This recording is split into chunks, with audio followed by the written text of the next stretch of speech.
لاہور کے شہریوں سے بسنت کی خوشی سمیٹی نہیں جا رہی کیونکہ انہیں مل گیا ہے ان کا کھویا ہوا تہوار بسنت۔ یہ تہوار تھا لاہور کی پہچان اور اس کی شان۔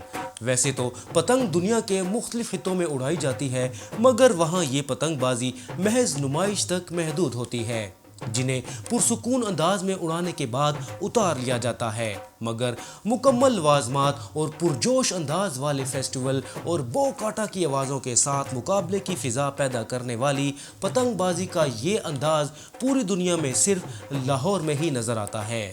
ایسا انداز کہ پورا پاکستان اور دنیا بھر کے سیاح لاہور کھینچے چلے آتے ہیں۔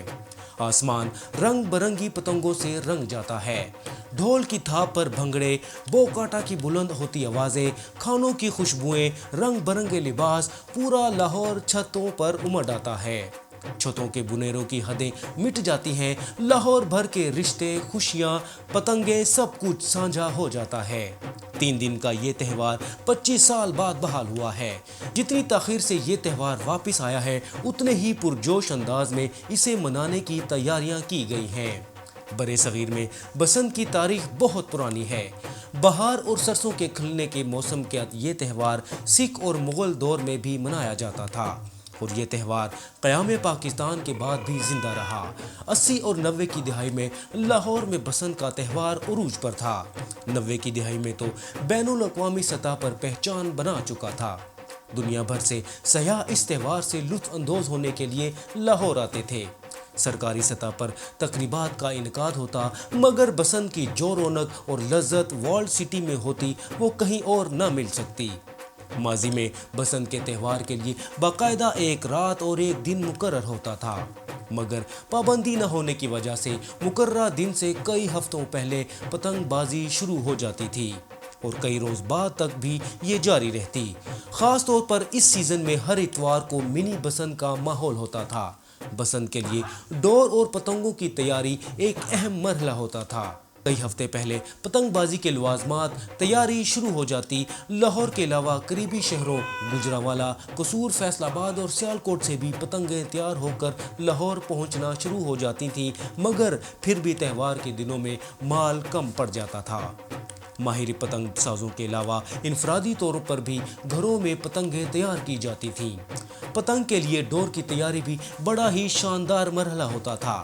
موچی گیٹ، رنگ محل، بھاٹی گیٹ، ٹیکسالی گیٹ سمیت منٹو پارک، بادشاہی مسجد اور لاہور کے قلعے کی دیوار کے ساتھ لوگ ڈور پر مانجا لگاتے دکھائی دیتے تھے۔ یہ ڈور تیار ہو کر چرخیوں کی شکل میں مارکیٹ میں دستیاب ہوتی تھیں۔ گھروں کے صحن اور چھتوں پر بھی انفرادی طور پر ڈور پر مانجا لگانا فیسٹیول کا حصہ ہوتا تھا۔ مارکیٹوں، دکانوں اور گلی محلوں میں رنگ برنگی پتنگیں فروخت کرنے کے لیے سج جاتی اور ہاتھوں میں پکڑی مختلف رنگوں کی چرخیاں بسنت کی شان ہوتی تھیں۔ پاکستان کے دوسرے شہروں سے لوگ اپنے رشتہ داروں کے گھر بسنت منانے آتے، جبکہ سینکڑوں لوگ لاہور کے خوبصورت تہوار دیکھنے اور منانے کے لیے ہوٹلوں میں بسیرا کر لیتے تھے۔ غیر ملکی سیاحوں کی ایک بڑی تعداد بھی لاہور کے ہوٹلوں میں ٹھہرتی تھی۔ بسنت فیسٹیول کے تہوار کا سب سے اہم حصہ دوستوں اور رشتہ داروں کو مدعو کرنا ہوتا ہے۔ ناشتے سے لے کر ڈنر تک کھانوں کی تیاری، چھتوں پر پتنگ بازی کے ساتھ ساتھ کھانے کے لوازمات فیسٹیول کا رنگ دوبالا کر دیتے تھے۔ بسنت نائٹ کی تیاری اور رونق ایسی جیسے چاند رات ہوتی۔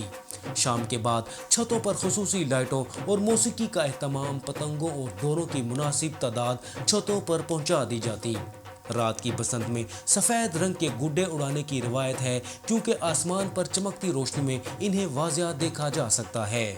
جوں جوں رات آگے بڑھتی ہے، بسنت نائٹ کا جوش عروج پر ہوتا ہے۔